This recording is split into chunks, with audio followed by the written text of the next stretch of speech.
E aí, pessoal, boa noite. Estamos aí ao vivo aí para mais uma transmissão, né?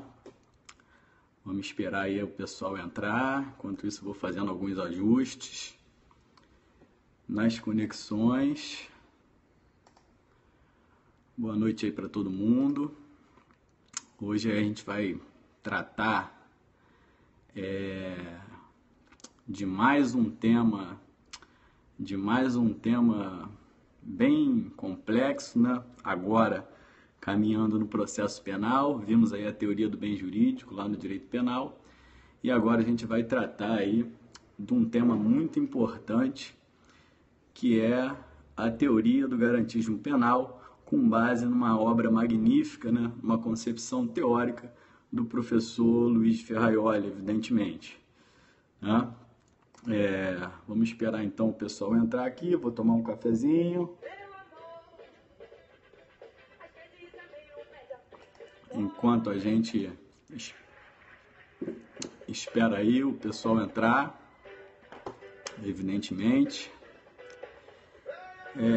Queria dizer que fiquei muito feliz aí com o resultado aí dos meus alunos que fizeram a prova lá de delegado de polícia do Mato Grosso do Sul. Galera que foi lá no aulão do Zuc também, jogou duro, jogou muito duro, né?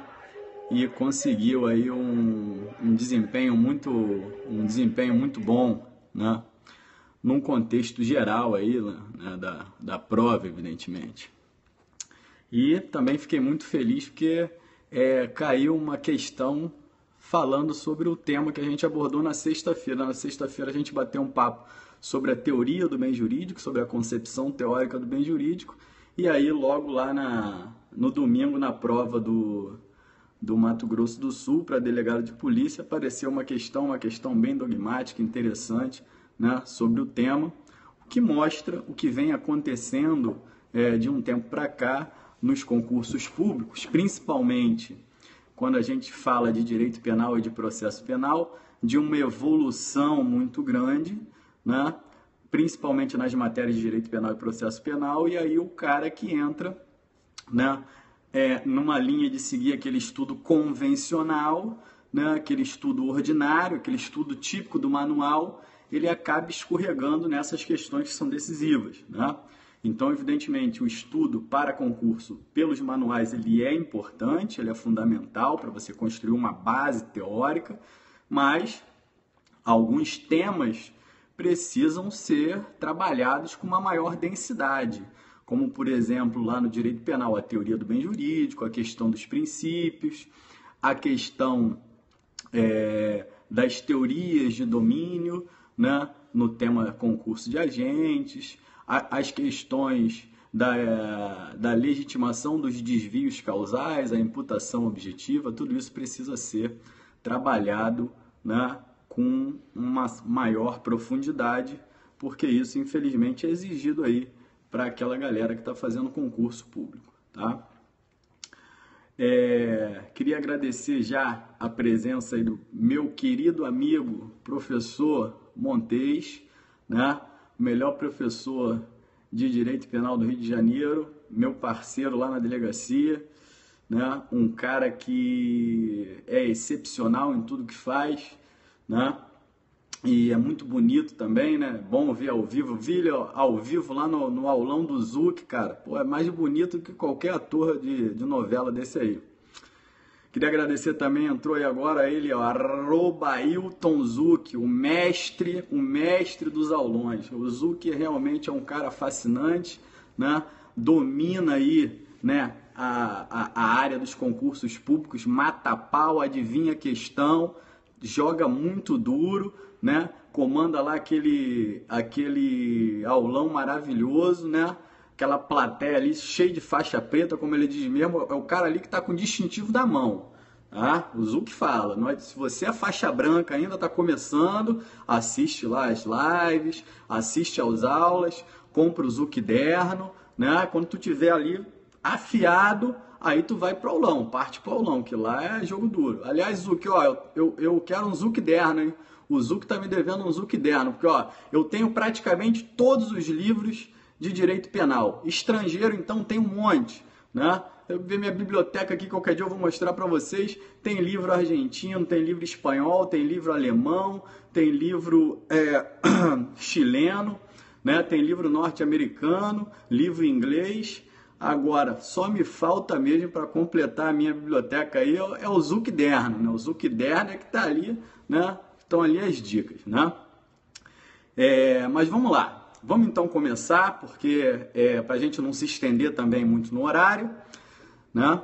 Vamos começar esse tema aí. Para quem não me conhece ainda, né? Meu nome é Carlos Eduardo Rangel. Eu sou professor de Direito Penal, Processo Penal, Criminologia e Sociologia Jurídica, tá? No Brasil e em algumas universidades no exterior.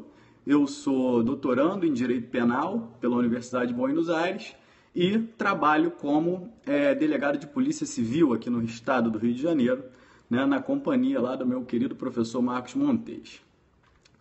O tema de hoje, né, trata da concepção teórica do garantismo penal. E é disso, né, que a gente vai falar e é em cima disso que a gente vai trabalhar. Mas, professor, por que o senhor começa dentro do direito processual penal falando sobre a teoria do garantismo?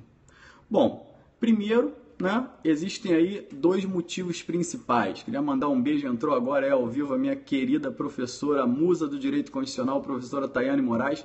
Sigam a professora Tayane Moraes aí, é o futuro do Direito Constitucional no Brasil, é a chama acesa, né, de Canotilho aqui no Brasil, né? Tem um futuro aí brilhante pela frente. Os meus alunos que são alunos dela adoram as aulas dela, né?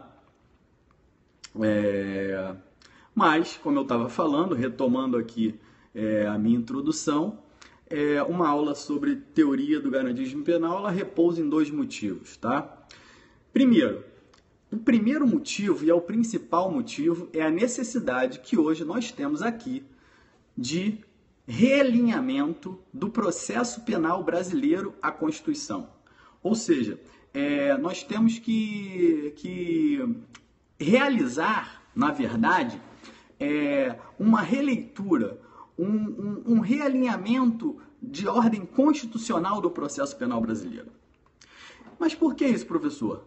Primeiro, porque é importante esclarecer que toda a sistemática processual brasileira ela carece dessa reestruturação, né? Então, cabe aqui esclarecer que o nosso Código de Processo Penal, por exemplo, ele foi concebido com uma matriz ideológica totalmente dissociada da nova ordem constitucional de 88.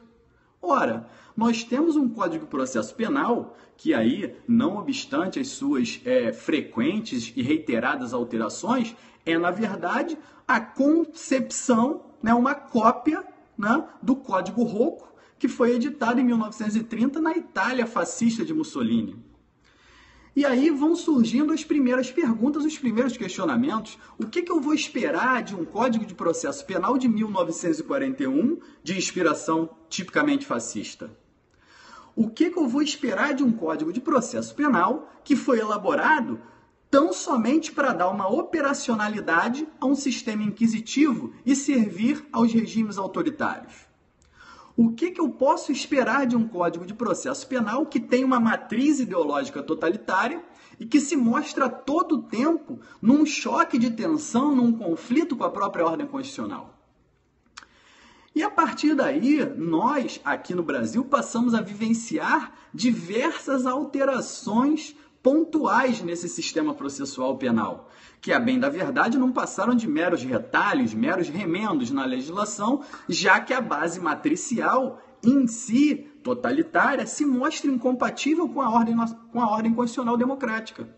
E isso é um problema no Brasil. E é um problema que a gente tem que enfrentar de peito aberto, a gente tem que discutir isso, né? Ocorre no Brasil hoje uma verdadeira esquizofrenia legislativa com hipertrofia dos mecanismos processuais que surgem totalmente despidos de uma base ideológica e só prestam a quê? A amenizar um clamor público e as insatisfações coletivas.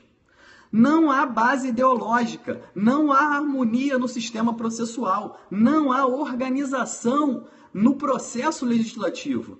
Então, o que a gente precisa fazer é restabelecer essas coordenadas ditadas aí pela ordem constitucional, né, lá no campo do processo penal. Então, é preciso retomar na teoria e na prática a ordem constitucional e os valores ali expressos como centro gravitacional da nossa ordem jurídica. É isso que a gente precisa no Brasil, porque às vezes eu enquanto acadêmico, eu fico escutando, né, muita gente falando assim, na teoria funciona dessa maneira, mas na prática não funciona. Isso é um discurso totalmente vazio.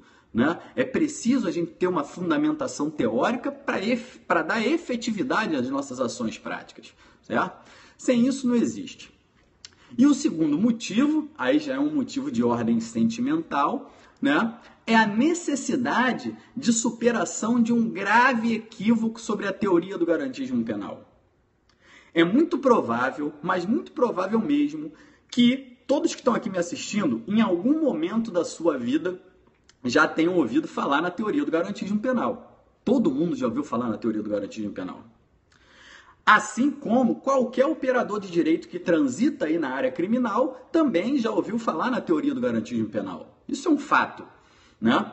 Aliás, no Brasil, o próprio garantismo ele virou um rótulo, que geralmente ele é atribuído a um ator jurídico.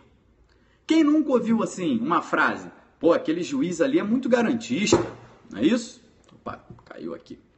Aquele juiz ali é muito garantista. Poxa, você conhece aquele delegado lá? É aquele de óculos que trabalhava lá na central de garantias, um meio maluco. Pô, aquele delegado é garantista. E também numa concepção contrária, né? Aquele juiz é caneta pesada, é o antigarantista. Pô, aquele delegado ali, meu irmão, aquele delegado com ele não tem refresco, ele é linha dura, antigarantista. Ou seja, aos poucos o garantismo penal ele foi se tornando tudo no Brasil, foi se tornando tudo. Foi se tornando um rótulo, uma característica pessoal, uma religião, um modo de vida, tudo, menos o que realmente é o garantismo penal do professor Ferraioli. Uma concepção teórico-filosófica do direito enquanto ciência jurídica. E se um dia perguntarem para vocês o que é o garantismo penal, você pode escrever isso, pode dizer isso para quem te perguntou. O garantismo penal é uma concepção teórico-filosófica do direito enquanto ciência jurídica. E aí, a partir dessa visão turva que é difundida aqui no Brasil, né, você passa a vivenciar um verdadeiro dilema. E agora, ser ou não ser garantista? Eis a questão, né? E por analogia a isso, eu costumo brincar aí com meus alunos, né? Eu brinco muito com meus alunos dizendo o seguinte, ora, quando você ouve aquela frase famosa, ser ou não ser, eis a questão, né?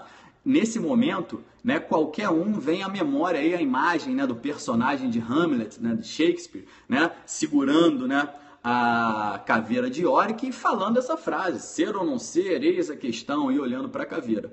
Só que quem conhece a peça de Shakespeare, quem conhece a obra de Shakespeare, sabe que o momento em que Hamlet encontra a caveira é totalmente diferente do momento em que ele fala aquela famosa frase, ser ou não ser, eis a questão, né? Então aí está um grande defeito, que é muito comum aqui no direito brasileiro. Qual é o defeito? A difusão e a replicação de uma teoria séria e uma importante concepção teórica com base na mais completa desinformação, com base numa grave negligência dogmática e hermenêutica. Você pega um aluno da Universidade de Buenos Aires, você pega um aluno da Universidade de Santiago do Chile, você pega um aluno de uma universidade da Alemanha, um aluno de direito, um aluno de direito das ciências sociais, ele não sai por aí distribuindo, né, conceituando, né, de forma negligenciada, né? Ele cita as bases dogmáticas que fundamentam os devidos institutos. Mas isso é um defeito aqui no Brasil, né? É um defeito aqui no Brasil. E pior, se essa visão turva do garantismo penal, ela recaísse tão somente no dia a dia forense, no bate-papo, e virasse um mero apelido, né? Menos mal. Mas não, essa visão turva ela se replica em decisões judiciais, em pareceres do Ministério Público e até mesmo nos concursos públicos. E aí vira um Deus nos acuda, né?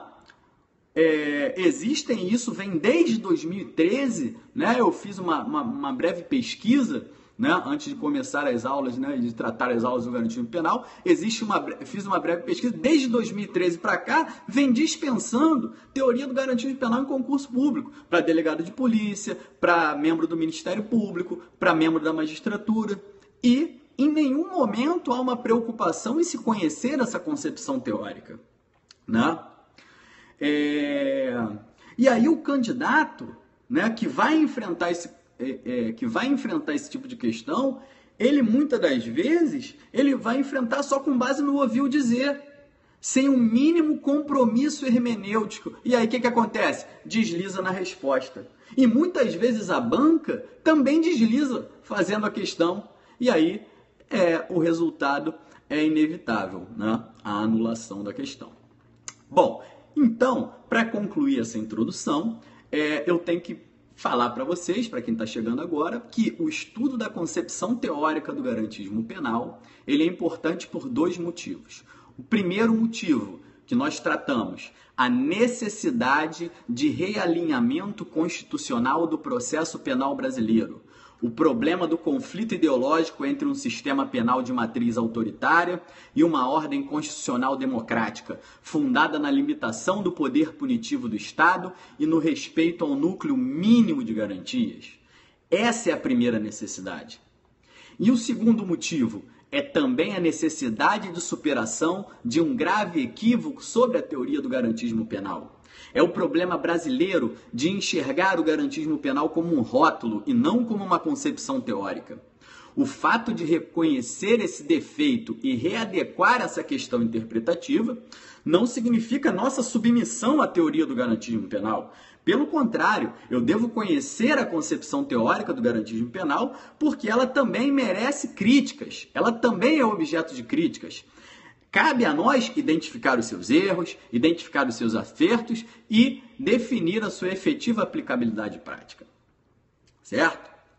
Bom, para falar e para começar a falar desse tema, para começar a falar da teoria do garantismo penal, é impossível não falar da obra do professor Luiz Ferraioli, né, que é Direito e Razão, a teoria do garantismo penal. Olha, o livro Direito e Razão, do professor Ferraioli, é sem dúvida a maior obra já produzida por ele, né? O professor Ferraioli tem uma produção científica gigantesca, mas realmente há uma unanimidade em reconhecer o livro Direito e Razão, Teoria do Garantismo Penal, como a maior obra do professor Ferraioli.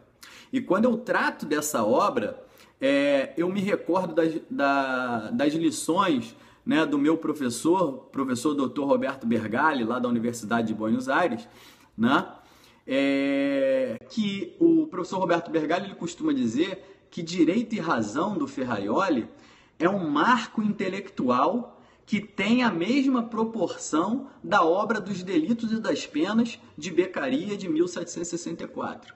Para você ter uma dimensão da relevância dessa obra para a produção científica, ou seja, uma figura importante como o professor Roberto Bergali, ele considera a obra do Ferraioli, Direito e Razão, como um divisor de águas, assim como foi a obra dos Delitos e das Penas lá em 1764, que é a obra do Cesare Beccaria, certo?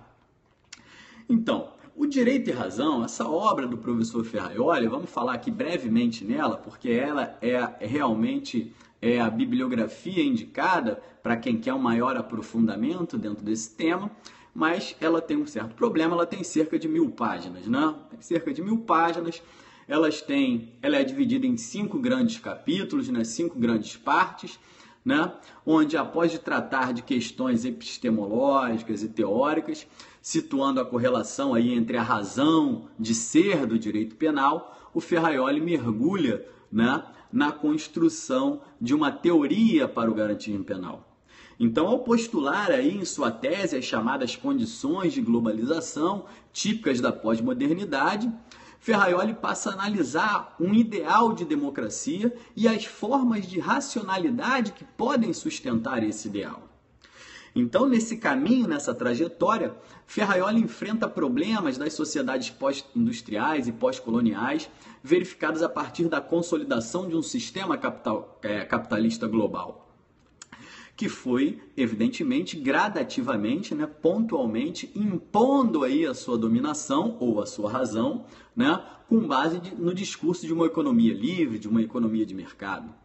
O professor Ferraioli analisa também alguns fenômenos que decorrem dessa relação de dominação, como a doutrina de segurança nacional, o perigosismo, que foi muito desenvolvido aqui na América Latina, a chamada legitimação das emergências penais, a criação da sociedade do medo, né, e as variações de todas as intervenções punitivas do Estado na esfera de direitos e garantias individuais, contribuindo para a criação, sempre essa criação de um paradoxo entre capitalismo e democracia.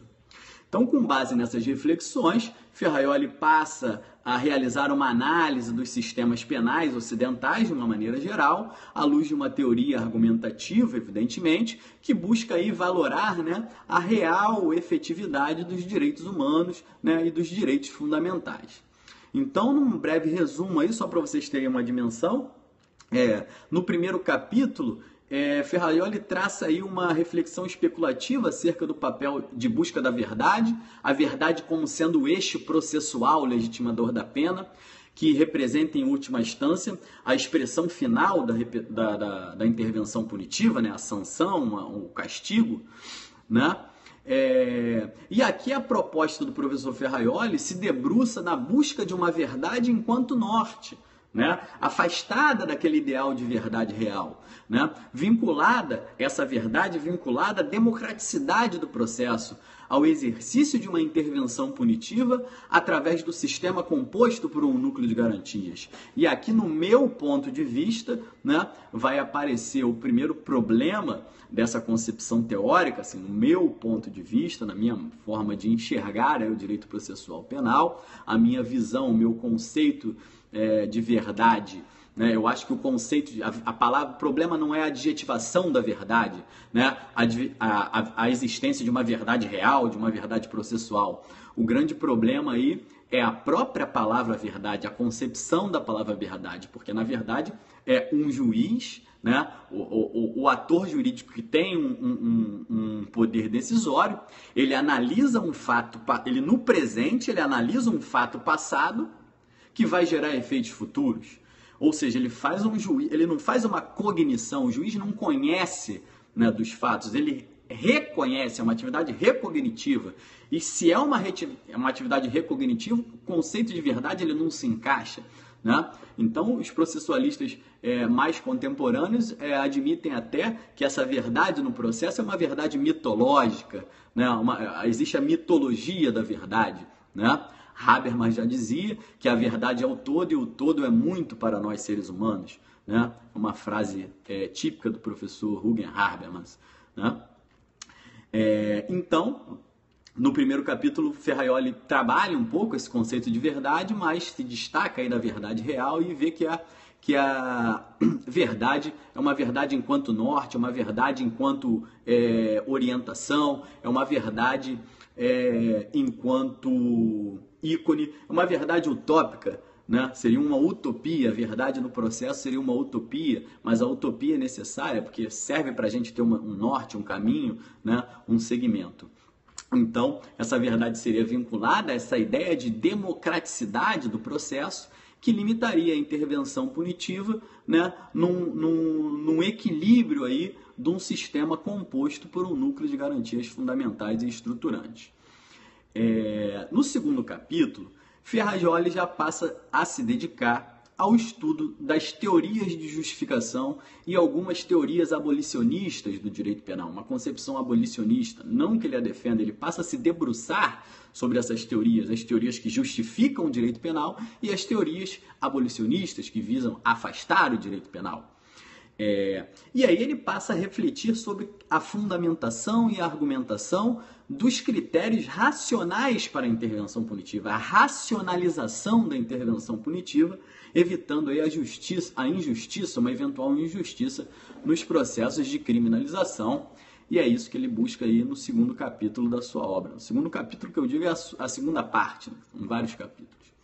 Na terceira parte, o terceiro capítulo, né, Ferrajoli se refere à construção de um direito penal típico de um Estado de Direito, próprio para o Estado de Direito. Como é que seria um direito penal próprio para o Estado de Direito? E aí ele busca, ele mesmo, estabelecer alguns critérios de racionalidade com base nas correntes filosóficas que legitimam a própria teoria do direito, né? E aí ele vai passar a fazer considerações analíticas e hermenêuticas sobre a releitura dele, sobre a própria teoria do direito, né? E ele vai, nesse caminho, buscar solidificar a noção de direitos humanos no cenário da sociedade pós-capitalista, através do estabelecimento de um diálogo democrático que leve aí em consideração os diversos atores sociais, sejam eles considerados de forma individual ou sejam eles considerados de forma coletiva.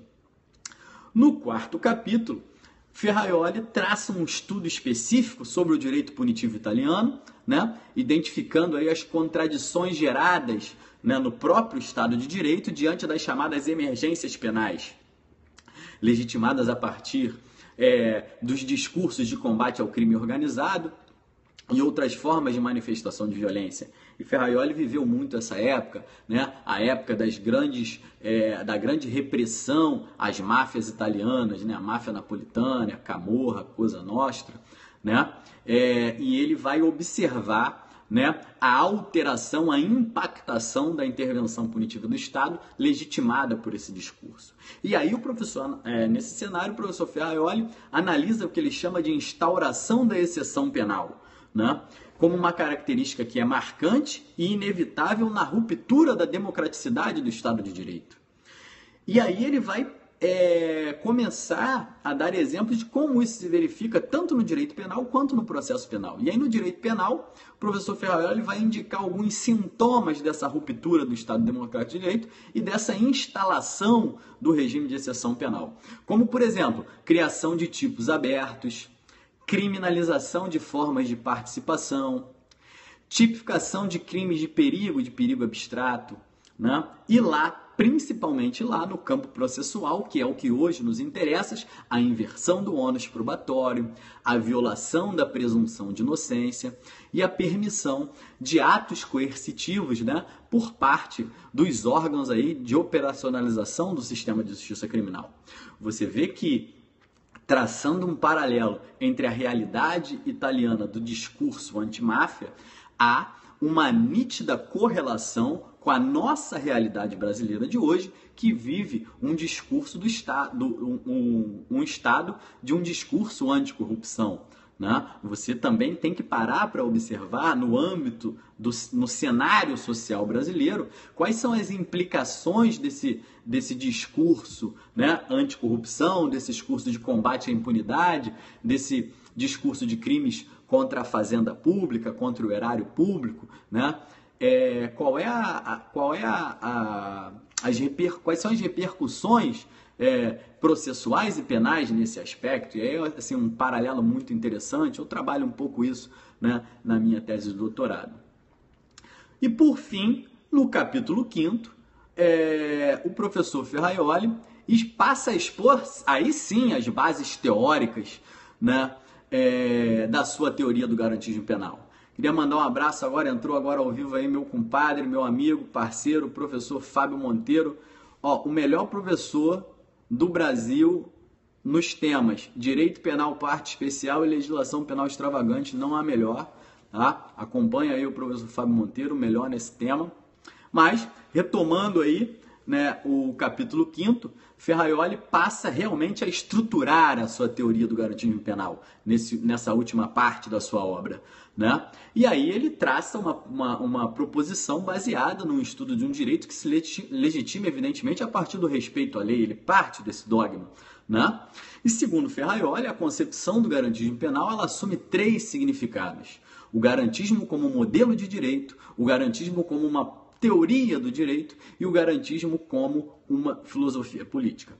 Para quem está estudando para concurso público, atenção com essa tripartição significativa da teoria do garantismo penal, porque ela já apareceu em prova do Ministério Público Federal, ela já apareceu em prova da Magistratura Federal e ela já apareceu em prova para delegado de polícia em primeira fase, em questão objetiva. Então, para aqueles que não estão se aprofundando ou estão se aprofundando com objetivo em concurso público, atenção, é a primeira observação que eu faço para fins de concurso público sobre a teoria do garantismo penal do professor Luiz Ferraioli, que ele estrutura, se você for observar o livro dele, né, a obra dele, Direito e Razão, né, logo na primeira parte, ele faz essa tripartição, né, significativa da sua teoria. Ele diz que o garantismo penal é, ao mesmo tempo, um modelo de direito, é uma teoria do direito e é uma filosofia política. E essa concepção tripartida do garantismo penal, ela vem sendo cobrado aí em algumas provas. Vou repetir, para quem está estudando para concurso público, essa é a primeira informação importante sobre a teoria do garantismo penal, porque na sua obra, o próprio professor Ferraioli, isso parte dele, isso não é a doutrina que fala isso, ele mesmo faz parte da própria construção, que a teoria do garantismo penal, ela possui uma tripla acepção significativa. Ela tem 3 significados, ela tem 3 signos, e são essas palavras-chave que vão aparecer no concurso público, né, nas questões sobre garantismo penal. O primeiro significado seria o garantismo como modelo de direito. O segundo significado seria o garantismo como uma teoria do direito. E o terceiro significado, o garantismo como uma filosofia política. São esses 3 significados que aparecem na obra e são cobrados também em concurso público. O garantismo como modelo de direito, o garantismo como teoria do direito e o garantismo como uma filosofia política. Bom, então feitas essas considerações iniciais, nós vamos tratar aí da construção teórica do garantismo penal. Em como se estrutura, né, essa teoria do garantismo penal do professor Luiz Ferraioli. E a primeira coisa que a gente tem que falar é que, evidentemente, essa matriz teórica do garantismo penal, ela tem uma ligação muito forte, uma ligação umbilical, uma ligação muito íntima com a limitação do poder punitivo estatal e a tutela dos direitos fundamentais. Se eu fosse falar para você quais seriam as expressões chaves do garantismo penal, eu poderia dizer que a concepção teórica do garantismo penal, ela passa necessariamente por uma correlação íntima entre a limitação do poder punitivo estatal e o sistema de tutela de direitos fundamentais.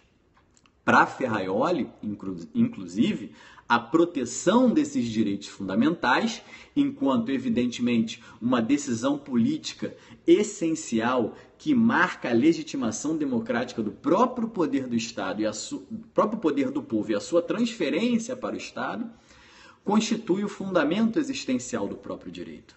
Então, para Ferraioli, vou repetir para vocês, a proteção desses direitos fundamentais, a necessidade de proteção e tutela desses direitos fundamentais é o fundamento existencial do próprio direito. E a teoria do garantismo penal de Ferraioli, nesse aspecto, o que ele faz? Ele resgata e valoriza a ordem constitucional como um verdadeiro epicentro do sistema jurídico. E é justamente nessa ordem constitucional em que podemos identificar aquele núcleo mínimo e irredutível que tem a capacidade de estruturar todo o sistema jurídico. A Constituição, para Ferraioli, portanto, nada mais é do que a fonte legitimadora do poder estatal, cujo limite interventivo na esfera de direitos e garantias individuais materializa-se pela própria consolidação desse sistema de direitos e garantias fundamentais. Para Ferraioli, evidentemente, é esse sistema constitucional que encontra assento numa matriz kantiana da dignidade da pessoa humana e dos direitos fundamentais que devem ser respeitados, efetivados e garantidos sob pena de, caso isso não ocorra, haver uma perda de legitimidade das instituições democráticas e subversão do próprio poder do Estado. Então, num plano inicial, é muito importante a gente tratar da legitimação desses direitos fundamentais. E aí, pulando um pouquinho, né, para a teoria, né, para as teorias constitucionalistas, analisando um pouco mais a teoria do Estado, né, a gente vê que essa legitimação desses direitos fundamentais ela está presente em três concepções teóricas distintas. Né? Nós temos a teoria chamada de juspositivista, né, de Hans Kelsen. Nós temos a teoria chamada, as teorias de base jusnaturalista, né, que são as teorias de Dworkin. E nós temos também as teorias realistas, né, que são a teoria que comportam, né, as concepções teóricas de Bobbio. Então, repetindo, no que diz respeito à legitimação dos direitos fundamentais na ordem jurídica, nós temos três concepções teóricas distintas e elas precisam ser estudadas, né, pelo menos em suas concepções introdutórias. A teoria dita juspositivista, de Hans Kelsen, a teoria jusnaturalista, de Ronald Dworkin, e a teoria realista, de Bobbio. Então, só para vocês terem uma dimensão, e esse assunto eu trato com muito carinho, eu reputo muito importante, vamos analisar aí, basicamente, fazer um panorama dessas três teorias. Que é bem fácil, é bem simples. Para a teoria de justificação, para a teoria de legitimação de direitos fundamentais, baseado na concepção juspositivista de Hans Kelsen, e isso você vai encontrar na obra dele, Teoria Pura do Direito, né? Teoria Pura do Direito. Inexiste para Kelsen uma causa de justificação racional de direitos humanos, dos direitos fundamentais. Para Kelsen, a legitimação dos direitos fundamentais ocorre com a sua positivação. Por isso é uma teoria juspositivista. Ou seja, a partir do momento em que um direito fundamental é positivado no ordenamento, ocorre a sua legitimação. Para Kelsen, essa legitimação ela tem natureza constitutiva e ela decorre do poder constituinte originário. Então, no bojo do poder constituinte originário, na criação daquela ordem jurídica constitucional, né, para Kelsen, a legitimação dos direitos fundamentais ocorre no momento da sua positivação, certo? Numa outra linha, e aí fazendo um contraponto à teoria juspositivista de Hans Kelsen, nós vamos ter a teoria jusnaturalista do professor Ronald Dworkin, né? Vocês encontram lá no livro dele, Levando os Direitos a Sério. Para Dworkin, existe uma causa racional e pré-existente de legitimação dos direitos humanos, dos direitos fundamentais. Ou seja, para Kelsen, na sua teoria juspositivista, a legitimação não tem uma justificativa racional e ela ocorre no momento da sua positivação. Para Dworkin, não. Existe sim uma justificação racional e pré-existente desses direitos humanos. Por isso, uma corrente jusnaturalista. E essa justificação, lá na sua obra, o professor Dworkin chama de autoconsciência racional da dignidade humana. Para Dworkin, todos nós, enquanto seres humanos, temos uma própria consciência, uma autoconsciência que decorre da nossa racionalidade, de um conteúdo mínimo da dignidade humana. Então, para Dworkin, a legitimação, quando operada no campo do ordenamento jurídico, ela se reveste de uma natureza meramente declaratória. Então, voltando aí a fazer o contraponto, porque fica mais fácil identificar. Para Kelsen, em sua teoria juspositivista, a legitimação dos direitos fundamentais ocorre com a positivação e, portanto, ela tem uma natureza constitutiva, certo? Então, para Kelsen não tem justificativa racional nenhuma para a legitimação dos direitos humanos, dos direitos fundamentais. Para Dworkin, né, é o contrário. Ele tem uma concepção jusnaturalista. Existe uma justificação racional, sim, e essa justificação do Dworkin em sua obra chama de autoconsciência da dignidade humana. Então, quando aquele direito humano, aquele direito fundamental, ele for legitimado a partir da sua positivação, ela vai ter uma própria natureza declaratória e não uma natureza constitutiva. Bom, num terceiro momento, numa terceira corrente, a concepção chamada de teoria realista do professor Norberto Bobbio, né, que você encontra no livro dele lá, A Era dos Direitos, né, é o livro do professor Bobbio que trata desse tema. Para ele, essa discussão está esvaziada. Para o professor Bobbio, a legitimação dos direitos humanos e dos direitos fundamentais, ela se efetivou lá em 48, no pós-guerra, a partir da Declaração Universal dos Direitos Humanos. Ali eles estão legitimados. Então, a questão de se há uma legitimação pré-existente ou se há uma legitimação que depende da positivação no ordenamento, isso é uma questão meramente secundária. Para Bobbio, a preocupação central não é a legitimação dos direitos humanos e dos direitos fundamentais, mas sim a efetiva garantia dos direitos humanos e dos direitos fundamentais. Por isso, ela é uma teoria realista de legitimação dos direitos fundamentais. Então, a partir aí do reconhecimento dessa legitimação dos direitos fundamentais, baseados nessas três concepções teóricas, e aí, considerando a relação entre o indivíduo e o Estado e as teorias que tratam desse nível de relação entre o indivíduo e o Estado, e dentre as principais teorias se destaca a teoria dos 4 status do professor Jelinek, né? A gente não vai entrar nesse tema, senão a gente fica, né, trabalhando de uma maneira muito densa essas teorias, mas em cima do reconhecimento dessa legitimação, né, e observando a relação entre o indivíduo e o Estado, o professor Ferraioli ele desenvolve 4 postulados básicos acerca dos direitos fundamentais. E é isso que a gente tem que entender para a concepção teórica da teoria do garantismo penal. O primeiro postulado do professor Ferraioli sobre os direitos fundamentais é o seguinte: a consolidação dos direitos fundamentais representa um interesse e uma expectativa de todo o corpo coletivo, de toda a coletividade.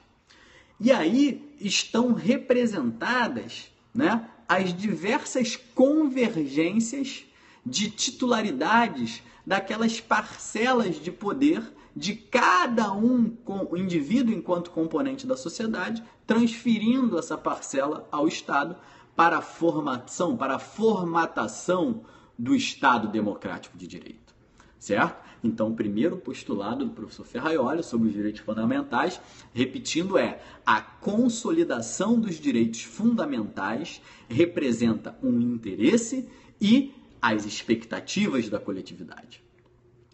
O segundo postulado é que os direitos fundamentais comportam um caráter supranacional. O que seria esse caráter supranacional? Esse caráter supranacional seria aquela característica extraída do fato de os direitos fundamentais estarem firmados não só numa ordem jurídica interna, mas também no plano internacional, decorrente dos tratados e convenções internacionais. Né? O movimento que foi feito de legitimação dos direitos fundamentais, ele ocorreu do plano externo para o interno, né? A partir das declarações dos direitos, Declaração Universal dos Direitos do Homem, né? E dos diversos diplomas internacionais. O que a gente vê hoje em termos de legitimação de direitos humanos, né? Em termos de efetivação dos direitos humanos, são concepções externas que influenciam os ordenamentos internos. Né? O procedimento de internalização das convenções e dos tratados internacionais é muito vivo no nosso dia a dia, no nosso ordenamento jurídico. Né? Então, como muito bem observado aí, o segundo postulado do professor Ferraioli sobre os direitos fundamentais é que eles têm esse aspecto, eles comportam essa característica de supranacionalidade. O terceiro postulado sobre os direitos fundamentais do professor Ferraioli traduz a correlação entre direitos e garantias. Vou explicar melhor. Como é que o professor Ferraioli enxerga essa correlação entre direito e garantias? O professor Ferraioli parte da seguinte premissa: os direitos fundamentais, eles são garantias primárias, ou seja, eles nascem das expectativas positivas ou negativas do indivíduo em relação ao Estado.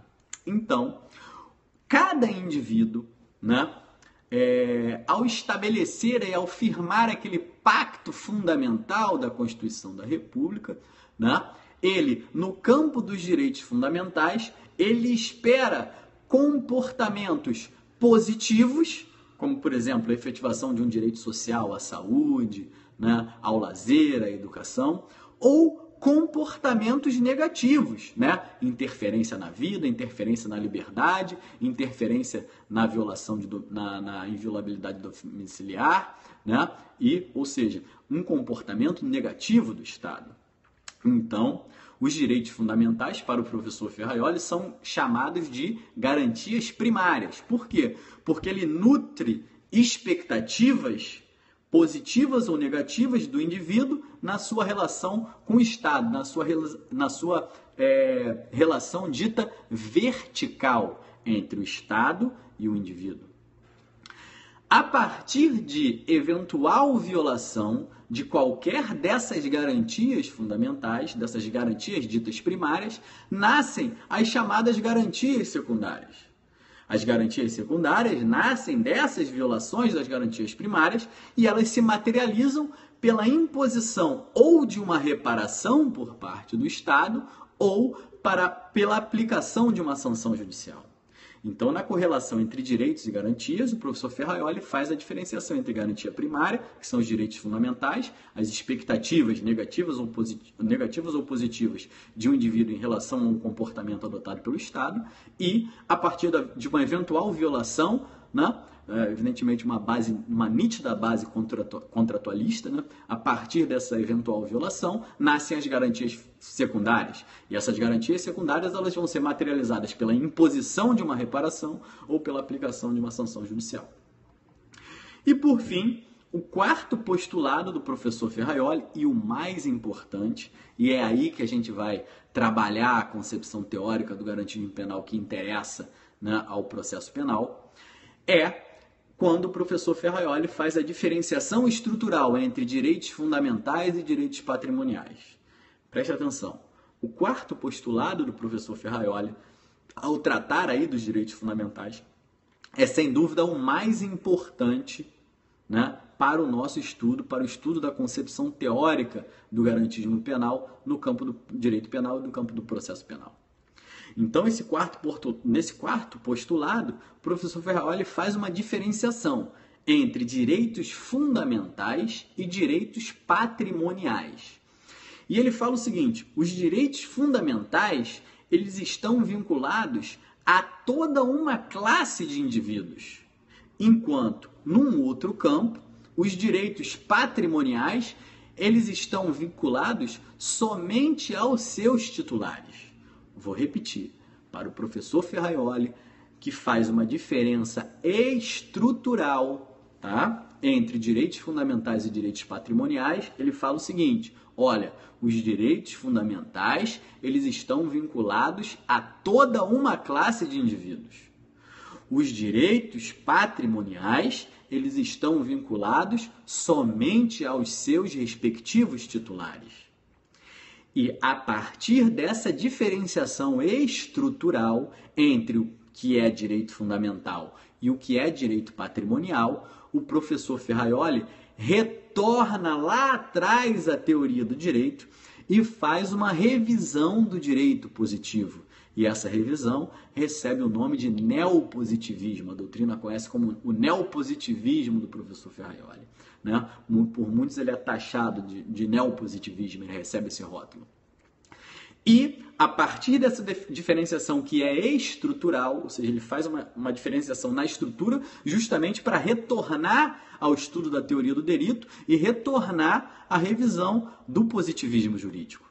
E aí ele conclui que os direitos fundamentais eles são indisponíveis, inalienáveis, imprescritíveis, invioláveis, intransigíveis e personalíssimos. Ao contrário, os direitos patrimoniais são disponíveis por sua natureza, negociáveis por sua natureza, alienáveis por sua natureza. Então, dessa forma, a partir dessa diferenciação estrutural que permite uma concepção bipartida e o estabelecimento de características opostas, né? Dessa forma, ao contrário dos direitos patrimoniais que se vendem, que se trocam, que se alienam, o professor Ferraioli chega a uma conclusão: os direitos fundamentais são inegociáveis. Não se pode vender ou trocar a vida, vender ou trocar a liberdade, vender ou trocar a inviolabilidade domiciliar, vender ou trocar, para a nossa aula do direito processual penal, o direito ao devido processo legal. O direito ao devido processo legal, que é a matriz principiológica processual de todo o processo penal democrático, ele é um direito fundamental e, portanto, ele é inegociável, ele é inalienável, ele é indisponível. E aí, é a partir daí que a gente traça o primeiro panorama teórico aí da concepção teórica do garantismo penal. Perceberam? Vocês perceberam que para Ferraioli a indisponibilidade desses direitos fundamentais vai passar a impedir que qualquer interesse, seja ele político, econômico ou social, viole esse núcleo de garantias. Os direitos fundamentais são um núcleo mínimo de garantias e de estruturação de todo o sistema jurídico.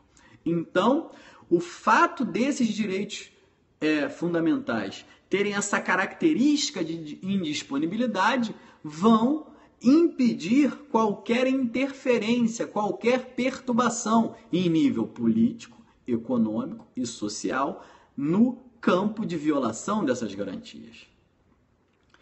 E isso, gente, vai acontecer principalmente aonde? Principalmente no direito processual penal.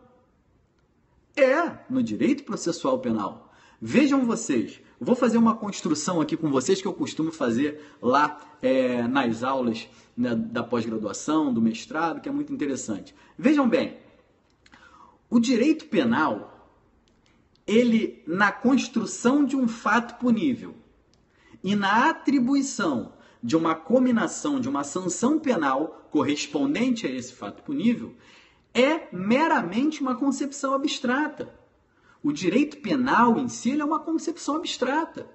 Você pega lá o artigo 121, matar alguém, pena, reclusão de 8 a 12 anos, por exemplo, uma concepção abstrata. Você tem um fato punível, um comportamento desviante, né? e uma sanção correspondente a esse comportamento desviante. Então, o direito penal ele não tem realidade fática. É o processo penal que instrumentaliza a identificação desse fato punível e evidentemente, a aplicação da pena.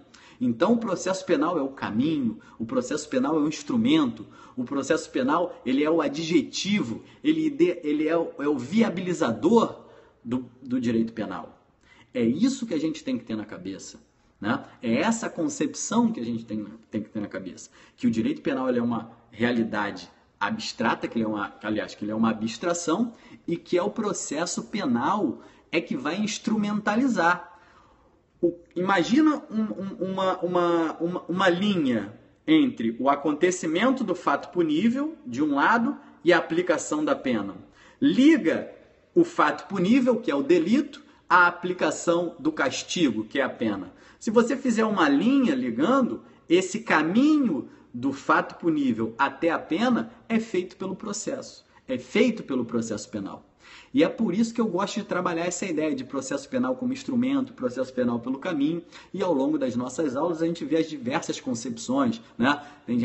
Tem doutrinadores que têm a concepção de processo penal como guerra, processo penal como situação jurídica, né? Eu gosto de trabalhar a ideia do processo penal como caminho, como instrumento, como via. Por quê?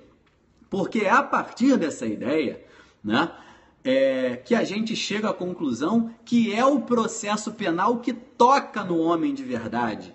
É o processo penal que toca no homem, no indivíduo de carne e osso. Certo? Por quê? Porque um indivíduo cometeu um determinado delito. Né? Ele cometeu um determinado delito. Quando é que ele vai sentir, né, na pele as consequências do cometimento dessa infração penal? quando a intervenção punitiva do Estado, através do processo, se voltar contra ele. Então, por isso que o processo é um instrumento, é o caminho do fato punível a alcançar a pena. É ele que toca no homem de carne e osso.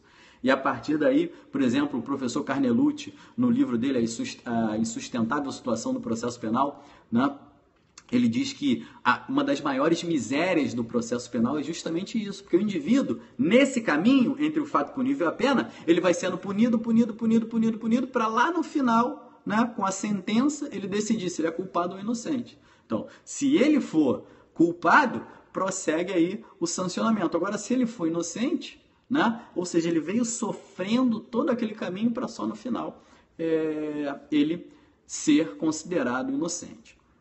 Então, por que eu estou falando isso? Porque é importante saber, porque às vezes a gente dá muita atenção ao direito penal, mas no campo teórico prático é importante a gente ter essa concepção, essa preocupação com as garantias processuais, porque são as garantias processuais que vão tocar no homem de verdade. E aí você escuta muita gente por aí falando assim, professor, mas o inquérito policial é moroso, o inquérito policial ele não serve para nada, é um elefante branco. Muito cuidado com essa afirmação. O processo penal brasileiro ele é composto de duas fases. Numa primeira fase, a gente tem uma investigação preliminar, uma investigação criminal, e essa fase é materializada pelo inquérito policial, né? O titular da primeira fase é a Polícia Judiciária, e numa segunda fase a gente tem a instrução processual a partir da denúncia até a sentença. Então, muito cuidado ao taxar o inquérito policial de perigoso. A partir de um inquérito policial, eu peço medidas cautelares de índole restritivas de liberdade e medidas cautelares reais. Eu consigo a restrição de liberdade e a indisponibilidade de todos os bens do indivíduo, certo? Então, a partir daí, é a morte física e patrimonial de qualquer pessoa a partir de quê? A partir do inquérito policial e no âmbito de uma investigação preliminar, né? Evidentemente, o inquérito policial ele tem muitos defeitos, né? Existe uma concepção teratológica, né? Ele tem essa concepção teratológica, mas temos que ter muito cuidado, porque o inquérito policial ele tem que ser trabalhado no âmbito das garantias, porque ele é muito perigoso, a partir de uma mera investigação preliminar, a partir do que Carnelucci chamava de juízo de possibilidade, juízo de probabilidade, eu consigo efetivar graves violações aos direitos e garantias fundamentais. Então, vou tomar uma aguinha aqui rápida, retomando o nosso tema, né? Feito aí esse apêndice, acabei me estendendo muito. Acabo falando demais, porque sou um leitor muito assíduo, né, do professor Carnelucci, né? E aí acabo me empolgando quando o tema é o professor Francisco Carnelucci. Mas vamos lá. Dessa forma, então, como eu estava dizendo, é extremamente necessária, né, a construção de um reconhecimento, de um respeito e de proteção dos direitos fundamentais de natureza processual. Nós não podemos negligenciar no tratamento, no reconhecimento e no respeito das garantias processuais, certo? E esse é um dos grandes pontos temáticos da estruturação da teoria do garantismo penal. E nós vamos ver isso. A estruturação da teoria do garantismo penal, tanto no direito penal quanto no direito processual, né, como já mencionei, ela passa por uma forte ligação entre a concepção teórica do garantismo penal e a limitação do poder punitivo, certo? Existe uma forte ligação entre a concepção teórica do garantismo penal e a limitação desse poder punitivo do Estado. Então, dessa forma, o processo ele passa a ser visto também como um instrumento de garantias. Ele passa a ser visto como um instrumento de garantias. Para o professor Ferraioli, o processo penal ele também é um limite à dominação do Estado, um limite ao agigantamento do Estado, aquela concepção robesiana do Leviatã, né, do Estado máximo, do Estado inchado, do Estado dominador, né? Então, Ferraioli diz que o direito penal e principalmente o processo penal, ele é a lei de proteção do mais débil. Grave essa frase é emblemática do professor Ferraioli. Nesse campo entre a interligação entre a concepção teórica do garantismo penal e a limitação do poder punitivo do Estado, né, o processo ele passa a ser visto como um momento de garantias, como um instrumento de garantias, certo? E isso, o reconhecimento do processo penal como um instrumento de garantias, ele passa necessariamente por uma releitura, por um realinhamento constitucional de todo o nosso processo penal. Por quê? Porque, por exemplo, uma investigação preliminar, um inquérito policial, um auto de prisão em flagrante, ele também é um momento endoprocessual de instrumentalização dessas garantias. Então, para Ferraioli, o processo também é um limite a essa dominação do Estado e ele vai ser, na sua concepção, a lei de proteção do mais débil. Professor, por que a lei de proteção do mais débil? O professor Ferraioli, ele divide a tutela penal, processual penal, em dois momentos. E ele diz o seguinte, ora, no momento do fato punível, no momento de acontecimento do fato punível, é a vítima que é merecedora daquela tutela penal. Ó, por exemplo, uma pessoa está lá andando na rua, né, transitando lá numa via pública e de repente é abordada por dois indivíduos que realizam aí uma subtração patrimonial mediante violência, com uso de arma de fogo de determinados bens. Naquele momento do fato punível, naquele momento de ocorrência do fato punível, a tutela penal ela se volta para o resguardo da vítima, certo? Agora, num segundo momento, identificada essa autoria delitiva e constatados os indícios de materialidade suficientes que justificam a imputação e legitimam a intervenção penal no Estado, é iniciada a persecução criminal contra esse indivíduo, autor desse fato punível. Nesse momento, aquele indivíduo que cometeu aquele delito, ele tem contra si, todo o aparato estatal. E, portanto, naquele segundo momento, no momento da persecução criminal, aquele indivíduo é o destinatário da tutela processual penal. Por isso, o processo penal ele é a proteção, é a lei de proteção do mais débil. É a lei de proteção do mais débil porque a tutela é bipartida. No momento do fato punível, vítima. No momento que iniciada a persecução criminal, a tutela penal ela é dirigida ao imputado, porque é ele sozinho contra o gigante do Estado. E esse sistema de proteção jurídico penal, que naturalmente decorre do respeito ao núcleo mínimo de garantias, ele foi estruturado por Ferraioli num sistema de 10 axiomas, sendo 6 do campo penal e 4 do campo processual penal. Então, eu peço atenção aqui em vocês para essa estruturação axiomática da teoria do garantismo penal, porque Ferraioli, a partir dessas conclusões, ele estabelece 10 axiomas. Desses 10 axiomas, nós temos 6 no campo penal e nós temos 4 no campo processual penal. No campo penal, nós temos os seguintes axiomas: nulla pena sine crimine, nullum crime sine lege, nulla lex pennalis sine necessitas, nulla necessitas sine iniuria, nulla iniuria sine actione e nulla actio sine culpa. São os 6 axiomas do professor Ferraioli no campo penal. E no campo processual penal, que são aqueles que estão nos interessando, nós temos o nulla culpa sine iudicio, nullum iudicio sine accusatione, nulla accusatio sine probatione e nulla probatio sine defensione. Ou seja, são os 10 axiomas estruturantes da teoria do garantismo penal, 6 no campo penal e 4 no campo processual penal. Evidentemente, esses axiomas, né, esses brocardos estabelecidos pelo professor Ferraioli, eles naturalmente, eles são identificados na ordem jurídica como princípios básicos de toda a ordem processual penal. Então, por exemplo, quando eu falo lá em nulla pena sine crime, eu estou falando o quê? Eu estou falando no princípio da legalidade. Então, todos aqueles axiomas são identificados a partir de princípios. Então, se eu tenho 10 axiomas, eu também tenho 10 princípios básicos. E é isso que a gente tem que saber. Os 6 princípios básicos do direito penal e os 6 princípios básicos do processo penal. Para a concepção teórica do garantismo penal, evidentemente.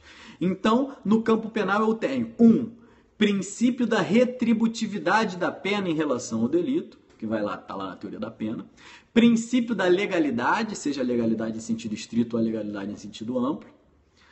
Princípio da necessidade do direito penal. Princípio da lesividade ou ofensividade do evento penal. Princípio da materialidade ou exteriorização da ação, e esse é o princípio, é o coração do direito penal, princípio da materialidade ou da exteriorização da ação. Nós tratamos um pouco, tangenciamos esse princípio lá quando falamos da teoria do bem jurídico, quando eu falei de direito à perversão, quando eu falei da impossibilidade de punição de ações internas, né? Princípio da culpabilidade ou da responsabilidade pessoal, e daí vai decorrer a intranscendência da pena, a culpabilidade lá nos seus 3 níveis, né? Agora, no campo processual penal, né, nós temos 4 princípios básicos que decorrem daqueles axiomas básicos do professor Ferraioli, que são princípio da jurisdicionalidade, princípio acusatório ou da separação entre juiz e acusação, e a gente vai trabalhar muito esse princípio no segundo momento do nosso processo penal aqui, quando a gente vai trabalhar a questão dos sistemas processuais. Não percam aí de jeito nenhum esse tema, porque a gente vai discutir a questão do sistema inquisitivo, do sistema acusatório. Princípio do ônus da prova ou da verificação e princípio do contraditório, da defesa, que também é chamado de princípio da falseabilidade. Então, a partir dessa estrutura principiológica, né, baseado nesses princípios, cada sistema processual penal ele pode ser aferido em níveis máximo e mínimo. Nessa aferição, o professor Ferraioli identifica tendências de um sistema processual baseado em 2 modelos, né? De acordo com essa aferição, né, baseada no respeito a esses princípios, a essas garantias, eu vou ter um direito penal chamado de máximo ou um direito penal chamado de mínimo, né? Então, para um sistema ser taxado de direito penal máximo, prestem atenção, deve-se punir todos os culpados, mesmo que isso custe a injusta punibilidade de um inocente. Então, o professor Ferraioli, a partir da verificação dos diferentes sistemas processuais penais, ele identifica tendências em 2 modelos antagônicos, um direito penal máximo e um direito penal mínimo. Para um sistema baseado no direito penal máximo, ele parte do seguinte pressuposto: o direito penal máximo ele tem que punir qualquer culpado, mesmo que, para alcançar essa meta de punir qualquer culpado, ele injustamente puna também inocentes. Agora, para um sistema baseado num direito penal mínimo, eu tenho uma concepção oposta, antagônica. Nenhum inocente deve ser punido, mesmo que isso custe a não punibilidade de um culpado. Então, vou repetir. O professor Ferraioli, ele, a partir daqueles axiomas, ele faz uma aferição, ele fala o seguinte: a partir desses axiomas eu posso olhar para qualquer sistema processual penal e identificar se ele é um sistema fundado nas garantias ou se ele é um sistema desrespeitoso a essas garantias mínimas. E isso ele faz através de uma concepção entre 2 modelos antagônicos. Ora, um direito penal máximo e um direito penal mínimo. E aí ele fala, olha, num direito penal máximo, a meta é punir todos os culpados, mesmo que isso custe a punibilidade, mesmo que injusta, de qualquer inocente. E ao contrário, para um direito penal dito mínimo, a meta é o seguinte, olha só, nenhum inocente tem que ser punido. De maneira nenhuma um inocente tem que ser punido. Mesmo que isso me custe o quê? A impunibilidade de um certo culpado. Então, dessa forma, para eu alcançar um sistema de direito penal mínimo, a imposição de uma sanção penal a partir de um fato punível, ela só existe quando ela for comprovada processualmente. E por isso a importância do respeito às garantias fundamentais. Para esse sistema, né, para isso, para alcançar essa meta, né, mais próxima ao direito penal mínimo, né, o sistema ele prestigia as garantias processuais, a presunção de inocência, o devido processo legal, a ampla defesa, o contraditório, os sistemas de proteção e tutela da cadeia de custódia probatória, entre outros. Por um outro lado, se eu tenho um sistema tendente a um direito penal máximo, esse sistema que é tendencioso ao direito penal máximo, o que ele vai fazer? Ele vai golpear, ele vai mitigar, ele vai afastar todas essas garantias processuais. Já que ele persegue o quê? Já que ele persegue a qualquer custo a punição de todo e qualquer culpado, mesmo que isso implique para ele a punição de inocentes. Certo? Então, essa estruturação da concepção do garantismo penal, a partir desses axiomas, né, a partir desses princípios, ele vai olhar para os diversos sistemas processuais e vai identificar se aquele determinado sistema processual ele tem tendência a direito penal mínimo ou a direito penal máximo. Num direito penal mínimo, a imposição daquela sanção penal por um fato punível depende do quê? Do respeito integral ao processo. Ou seja, do respeito ao sistema das garantias processuais, a presunção de inocência, o devido processo legal, a ampla defesa, o contraditório, a não culpabilidade. Agora, por outro lado, se eu tenho numa determinada sociedade, numa determinada ordem jurídica, um sistema processual penal tendencioso ao direito penal máximo, ao que o professor Ferrari chama de direito penal máximo, esse sistema, esse exercício do direito penal máximo, ele vai golpear, ele vai afastar, ele vai bloquear algumas das garantias processuais. Por quê? Porque a base dele é perseguir a qualquer custo a punição de todo culpado, mesmo que para isso eu tenha que punir injustamente algum ou alguns inocentes. Bom, então a gente desenhou aí as principais linhas da teoria do garantismo penal e antes de encerrar eu vou fazer uma parte só num outro tema, porque esse tema de alguns anos para cá, de uns 2 anos para cá, ele vem aparecendo em concursos públicos, né? E aí, para dar uma força àquele pessoal que quer se aprofundar, mas também depende aí, está buscando aí naquela luta diária aí pelo estudo do concurso público, a gente tem que falar nesse tema, porque é um tema que tem uma alta incidência em prova, né? Ainda não caiu para delegado de polícia, ainda não caiu para a magistratura, mas cai demais no Ministério Público Federal e Estadual e também vem aparecendo numa concepção contrária nos concursos de defensoria, que é a questão do chamado garantismo integral e do garantismo hiperbólico monocular. Professor, o que é isso? Calma, muita calma. Primeiro eu quero fazer uma observação, certo? Acerca dessas inovações doutrinárias acerca da teoria do garantismo penal do professor Ferraioli. Como eu falei lá no início para vocês, a obra Direito e Razão, que consagra a teoria do garantismo penal, é considerada um marco, um divisor de águas. Gente, ela é equiparada ao livro do Delitos e das Penas. Tamanha a importância dessa concepção teórica, né? A gente tem que estar muito atento a essas inovações doutrinárias, porque as inovações doutrinárias, quando baseadas em pesquisa científica, em trabalhos científicos, elas são bem-vindas, elas servem essa dialética que aperfeiçoa o direito, certo? Agora, quando ela surge deturpada, com outros motivos, a gente tem que ter muita atenção. Então, essa é a primeira observação.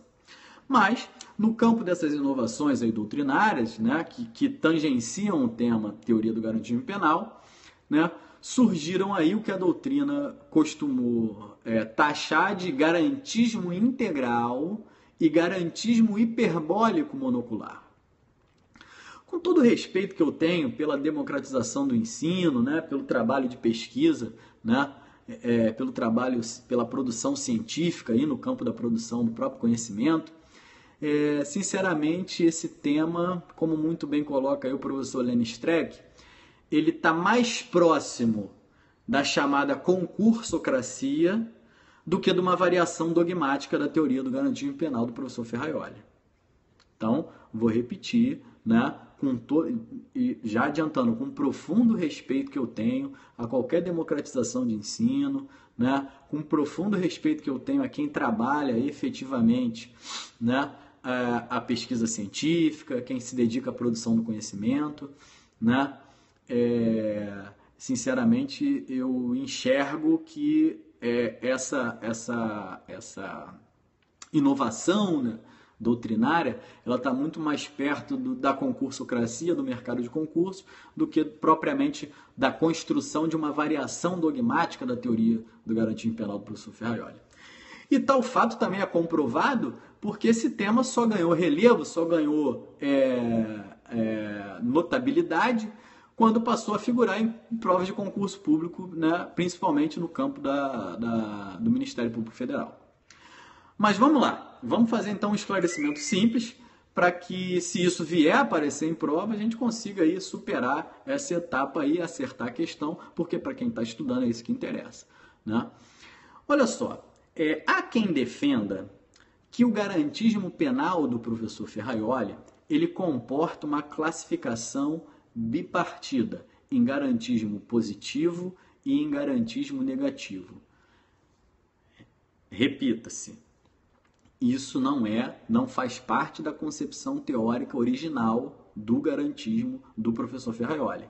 Ou seja, na doutrina, há quem, olhando para a teoria do garantismo penal, fala assim, a teoria do garantismo penal comporta uma classificação em dois garantismos. Um garantismo chamado de positivo e um garantismo chamado de negativo, né? E essa divisão ela é extraída aí das concepções teóricas do princípio da proporcionalidade. Mas, professor, o que é isso? Bom, o que é chamado de garantismo negativo seria fundado naquele princípio que decorre lá da proporcionalidade, do princípio de proibição do excesso. Ou seja, quando há uma atuação na atividade de limitação do poder do Estado sobre o indivíduo. Esse é o princípio da chamada proibição do excesso, né? Lá no campo da proporcionalidade. E isso ensejaria o surgimento desse garantismo negativo. É negativo porque ele se baseia nessa proibição do excesso, ou seja, na limitação de quando e como o poder punitivo do Estado pode interferir na esfera de direitos individuais. Por um outro lado, numa outra concepção, há o chamado garantismo positivo, que decorre de um outro princípio. O garantismo positivo decorre do princípio da proteção, da proibição da proteção deficiente, ou vedação da proteção deficiente, né? Pautado em quê? Pautado no dever do Estado em proteger os direitos fundamentais da ação de terceiros, certo? Então, eu vou repetir. Há quem defenda que o garantismo penal do professor Ferraioli comporte uma bipartição em garantismo positivo e em garantismo negativo, né? E essa bipartição decorre lá dos preceitos extraídos do princípio da proporcionalidade. Então, o garantismo negativo seria baseado no princípio da proibição do excesso, ou seja, atuando no limite da intervenção punitiva do Estado nos direitos fundamentais individuais. Já o garantismo chamado de garantismo positivo seria aquele fundado no princípio da proibição da proteção deficiente ou vedação da proteção deficiente, que é fundado justamente naquele dever do Estado em proteger os direitos fundamentais da ação de terceiros. Então, dessa forma, veja bem, dessa forma, o sistema de proteção dos direitos fundamentais não seria somente baseado na proibição do excesso, né? Proibição do excesso, na limitação do poder estatal sobre o indivíduo, né? Que é o Übermachtvorbot, né? Que é a proibição da massa no direito penal alemão. Mas também mas também, num outro lado, né, o sistema de proteção de direitos fundamentais teria uma outra vertente, né? Baseado em quê? Baseado na proteção do indivíduo frente a uma omissão do Estado, que seria o Untermaßverbot, né? Então, vou repetir. Para essa concepção doutrinária, o sistema de proteção de direitos fundamentais, tá lá da teoria do professor Ferraioli, não é só baseado na proibição do excesso, naquele limite do poder estatal na esfera individual, né? Que é o Übermaßverbot. Mas também ele é baseado numa outra linha, na proteção sobre a omissão do Estado. A omissão do Estado na proteção dos direitos fundamentais do indivíduo frente à ação de terceiros, né? Que seria lá no direito penal alemão, o Untermaßverbot, certo? Então, partindo dessa premissa, numa corrente capitaneada por um professor, né? Um excelente professor, até acadêmico, né? Mas que por acaso ele é examinador da banca do Ministério Público Federal, tem se trabalhado uma crítica ao garantismo chamado integral, que é o garantismo que comporta essa versão positiva e negativa. E essa crítica, ela está sob uma justificativa de ocorrer uma hipervalorização da proibição do excesso, que é o garantismo negativo. O que levaria ao reconhecimento do chamado garantismo hiperbólico monocular. Então, vou repetir, né? Existe uma corrente doutrinária, né, capitaneada por um professor que é titular da banca do MPF, que ele fala, né, que ele faz uma crítica a esse chamado garantismo integral, né, ao garantismo positivo e ao garantismo negativo. E ele diz o seguinte, olha, está ocorrendo um desequilíbrio, né, um contrabalanço entre o garantismo negativo e o garantismo positivo. Por quê? Porque está se hipervalorizando o garantismo negativo, que é aquele garantismo fundado na limitação do poder do Estado na intervenção dos direitos fundamentais individuais. E isso gera o que ele chama de garantismo hiperbólico monocular. Então, esse garantismo seria hiperbólico, porque ele está excessivamente ampliado sob o ponto de vista do garantismo negativo, e seria monocular, porque ele está tão somente voltado para a proteção do imputado, o que, por essa concepção, poderia fomentar uma impunidade no âmbito do sistema processual penal. Então, vou repetir. Para essa concepção, esse garantismo seria hiperbólico, porque ele vem sendo excessivamente ampliado, e excessivamente ampliado no que tange a hipervalorização do garantismo negativo, tá? E monocular. Monocular porque ele estaria tão somente voltado para a proteção do imputado, né? O que poderia fomentar essa impunidade. Certo? Então, esclarecido aí o que é garantismo integral, o que é a concepção negativa, o que é a concepção positiva e o que é o garantismo hiperbólico monocular. Certo? Agora, vamos lá. Minha opinião, né? Minha humilde opinião. Primeiro, o que eu acho? Acho que é uma construção sedutora e perigosa, porque em tempos de instabilidade democrática, que vem para subverter uma das maiores construções no campo das ciências jurídicas contemporâneas, que é a teoria do garantismo penal do professor Ferraioli. Essa é a minha primeira opinião, minha primeira impressão. Eu olho e vejo lá garantismo hiperbólico monocular e penso, bom, ela é uma construção sedutora e perigosa, porque nesses tempos de instabilidade ela vem subverter, do ponto de vista dogmático, uma das maiores construções teóricas do campo das ciências jurídicas, que é a teoria do garantismo penal do professor Ferraioli. Segunda opinião, acho e temo ser uma construção de viés utilitarista, que me parece estar mais interessada em operacionalizar instrumentos de repressão e agradar aquele clamor social contra o mito da impunidade, contra o mito, contra a construção da sociedade do medo. Essa é a minha segunda opinião. E minha terceira opinião, eu acho que é uma construção mais preocupada com a concursocracia do que com a cientificidade. Mais preocupada com a concursocracia do que com a cientificidade, com a produção científica. Veja bem, nós, como falamos há um tempo atrás, na concepção, na estruturação teórica do direito, da teoria do garantismo penal, eu falei para vocês que o próprio professor Ferraioli diz que a tutela penal ela tem dois momentos distintos. Né? O de proteção da vítima no momento de ocorrência do fato punível e da proteção do imputado, do investigado, no momento que ele é submetido sozinho e contra todo o aparato estatal à persecução criminal. Então não há que se falar em hipervalorização do garantismo negativo, nem fomento da impunidade. Né? Meus amigos, aprendam uma coisa. Violência e criminalidade, eles são fenômenos sociais complexos. O direito penal e o processo penal nunca vão oferecer soluções mágicas para refreamento da violência e da criminalidade, tá? Segunda coisa, esses discursos emocionais, bandido bom é bandido morto, tá com pena do menor de idade e leva para casa. Esses discursos emocionais, eles não têm componente técnico, eles só têm componente emocional. Então, eu nunca vou discutir discurso emocional.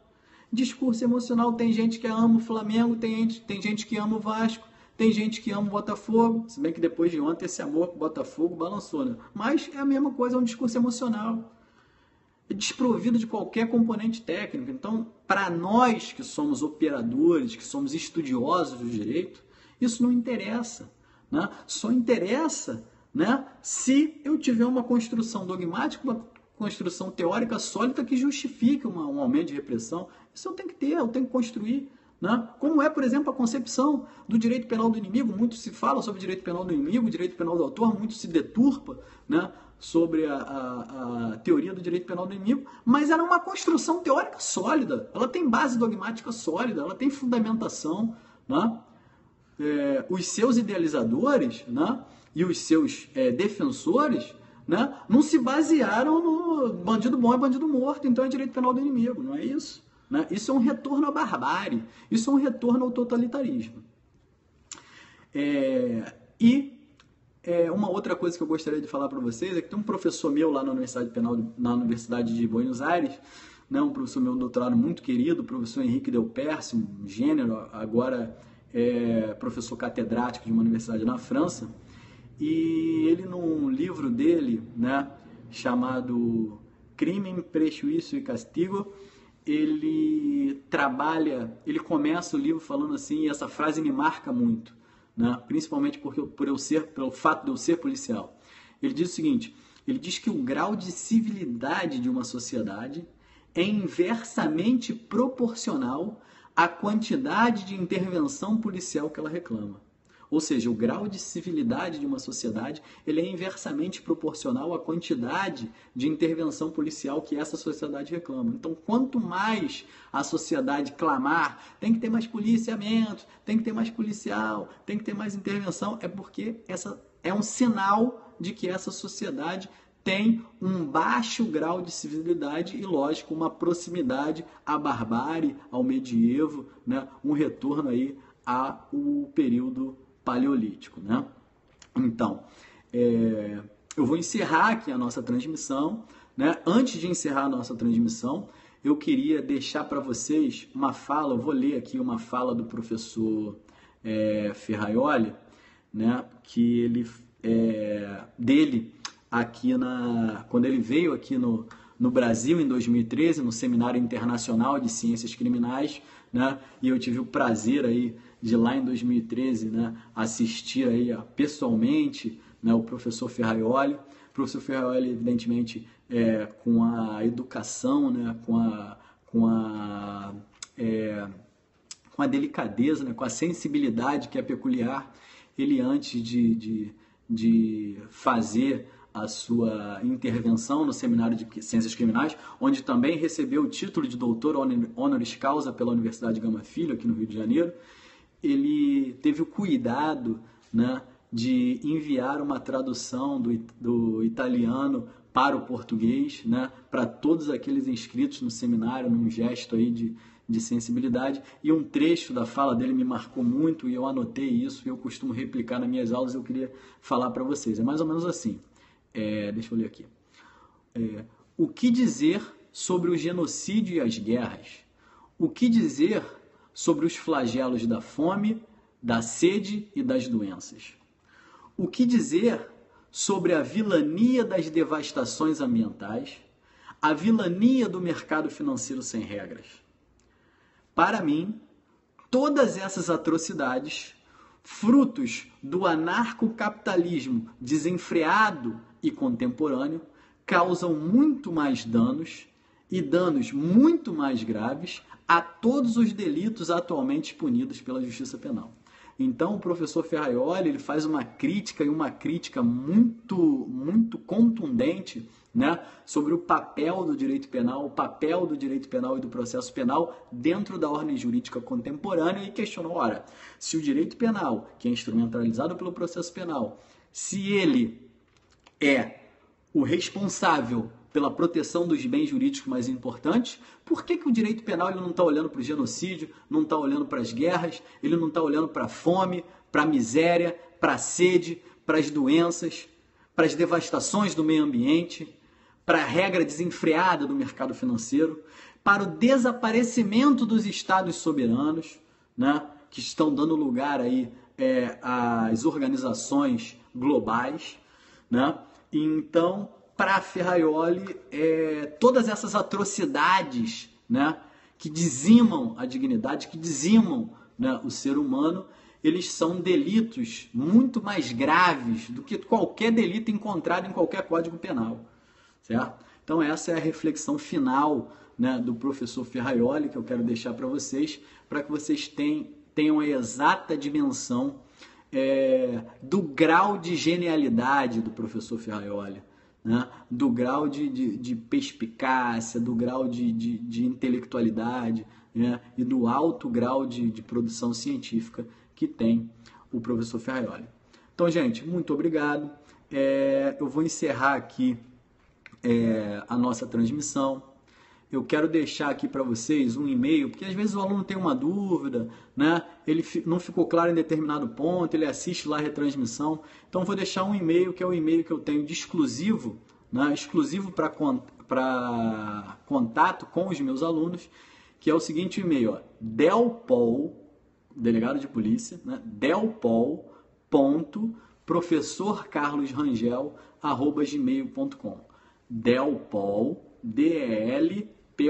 delpol.professorcarlosrangel@gmail.com. Então, se você tem alguma dúvida, né, se ficou alguma coisa pendente, se quer fazer algum esclarecimento, se precisa de ajuda, professor, eu estou estudando, não sei, professor, como é que eu faço? Pô, professor, eu quero caminhar, eu quero me aprofundar nesse tema, me indica uma bibliografia, tá? Evidentemente tem um delay aí na resposta, tá? Eu demoro um pouquinho a responder, mas procuro responder sempre, né? A gente tem uma demanda muito grande, a gente tem aqui muitas turmas de pós-graduação, de preparação de concurso, né? De mestrado, né?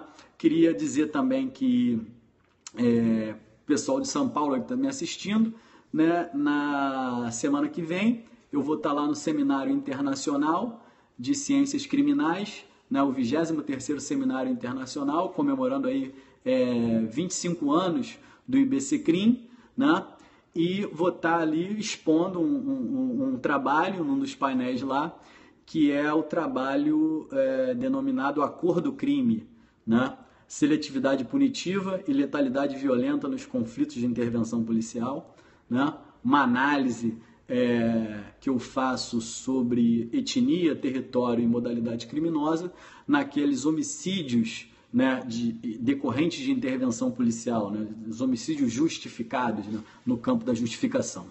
Então vou estar lá fazendo essa análise, um trabalho aí, de pesquisa muito interessante. né?